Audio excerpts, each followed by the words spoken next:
Hello dear students, in today's lecture we will discuss about the spectral analysis of EEG signals. From spectral analysis means we will calculate the power spectral density or the cross spectral density to detect again the presence of rhythms in an EEG signal or in two EEG signals. So let's begin. So basically we are using now frequency domain approach because in this we are calculating, as I mentioned, power spectral density or cross spectral density. So what we mean by power spectral density and cross spectral density. So in last lecture we have seen about autocorrelation function, that is ACF, and cross correlation function.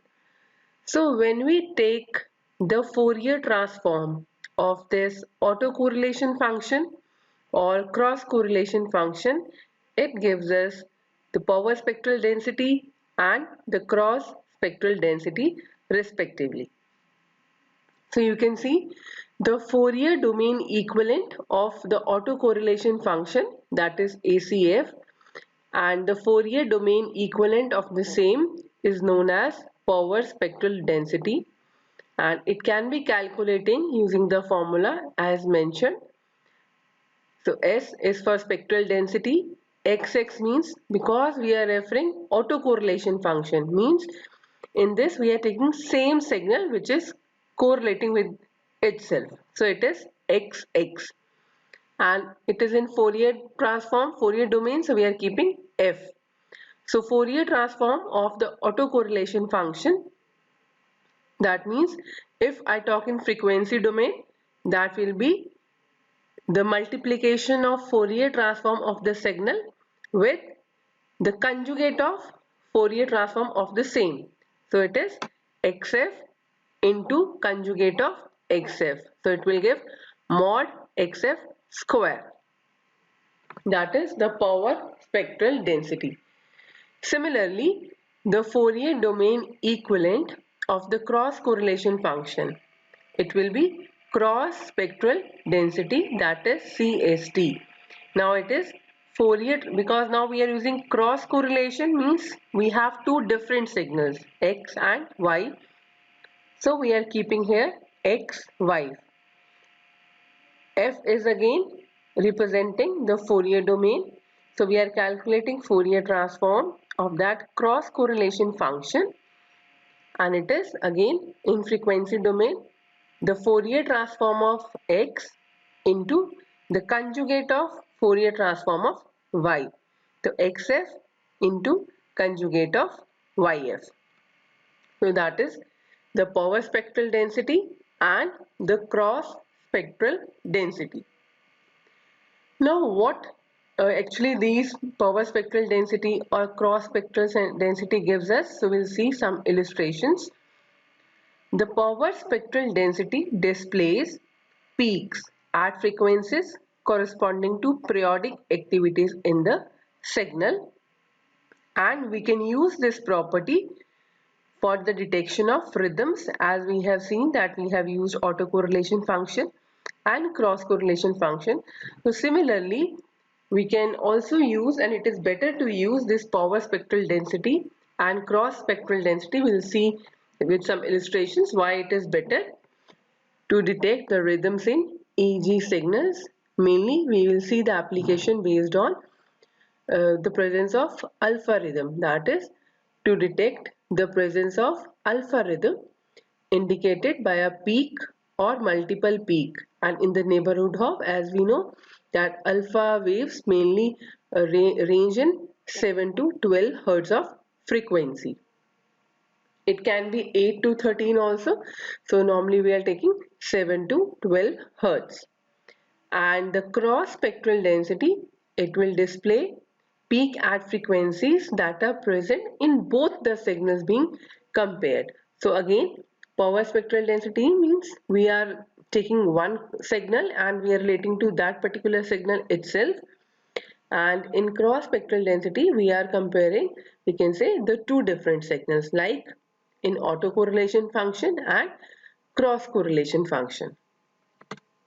And one more point we can notice, the normalized coherence spectrum of the two signals it can be calculated as this formula. You can see tau xy, again this is between two different signals f, so it is given by mod of whole under root mod of s xy f square divided by s xxf and s yy f. And the phase of this coherence spectrum, it can be given by the angle of s xy in Fourier domain. So what it will represent? It will represent the average phase difference between the common frequency components in two signals. So that is your phase of coherence spectrum. Now let's see some illustrations. So first you can see the signal which is showing P4 channel of the EEG, and it is displaying the alpha rhythm, and we are considering the segment in the range of 4.67 to 5.81 second. And what we are doing is we are first calculating the autocorrelation function. So you can see the graph showing autocorrelation function, and it peaks at time delays of, you can see this, around 0.11 second, and its integral multiples. So this is ACF, means autocorrelation function. But now if I take Fourier transform of this, means if I calculate the power spectral density, you can see that this power spectral density, it will show a strong and a clear peak at about 9 Hz, indicating the presence of alpha rhythm. So 9 Hz, that corresponds to 0.11 second in time domain. So we can say that the power spectral density displays a single peak, although the corresponding autocorrelation function was showing multiple peaks at 2, 3 or 4 times the delay corresponding to the fundamental period of the alpha wave in the signal. So again you can see this, it is showing multiple peaks, but if I see this power spectral density, it is showing a strong and clear peak at around 9 Hz. So it is better than ACF, that is, it is better than the autocorrelation function. Now let's take one or two more illustrations. So this is one more. Now we are considering two different channels, P3 and P4, again of EEG signal. And again, because now we are considering two different channels, so we are calculating cross correlation function. Again, in the interval we have chosen 4.72 to 5.71 second, as you can see by this window. So here both the signals are exhibiting alpha rhythm. So first what we have done, we have calculated cross correlation function. You can again see it is showing multiple peaks, because in this both are having alpha frequency, alpha waves, we can say. And now if I want to calculate cross spectral density, because this is cross correlation function, so the Fourier transform of this will give cross spectral density. So if we calculate this, you can say it is again showing a strong and clear peak at around 9 Hz, indicating the presence of alpha rhythm. Now this single peak is more easily interpretable than the multiple peaks in the corresponding cross correlation function. You can again look at cross correlation function. It is showing the multiple peaks, so we can't understand that that is a particular frequency or they are more frequency. So what actual frequency will be the fundamental frequency? That fundamental frequency we can easily get from the Fourier transform of this correlation function. So that is cross spectral density. It is again showing a strong and clear peak at around 9 Hz. So let's take one more illustration. Now, these again two channels, they are showing C4 and O2.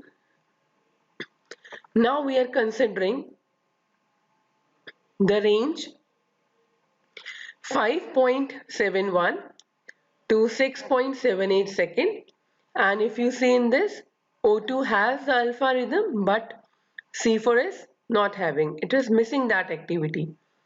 So what we have done, first we have calculated the cross correlation function. You can see this cross correlation function, and now again what we will do, we will calculate cross spectral density, means we will take the Fourier transform of this. So if you see this cross spectral density, so you can see it lacks a clear peak in the alpha range, even though we have corresponding cross correlation function which shows the peak at around 0.1 second. You can see it is anyway showing a little less significant peak than what we have seen in P3 and P4 channel, and this is because in this one channel has alpha activity and other does not have any alpha activity. So that's why it is not showing the peak that much significant what we have seen in the previous CST of previous two channels, that is P3 and P4. Now let's check one more illustration. Now this is again showing two channels of the EEG signal F3 and F4, and in both of these we don't have alpha activity. So if you calculate the cross correlation function, and we are taking the range 4.13 to 4.96 second, this window, and now neither of the channel is having alpha activity, so you can see this cross correlation function, it is not showing any peak, and the corresponding CST, that is cross spectral density, if you see, it clearly lacks the peak in the alpha range, because in this both the segments have no alpha activity. So we can calculate correlation functions also, but correlation function will normally give multiple peaks. So if we want a particular frequency, okay, what is the fundamental frequency in that, we can directly go for this power spectral density or cross spectral density to determine the peaks, or we can say the alpha rhythms present in the EEG signal. So this is all in this lecture. For reference, again you can refer this Rangaraj M. Rangayan book. So thank you.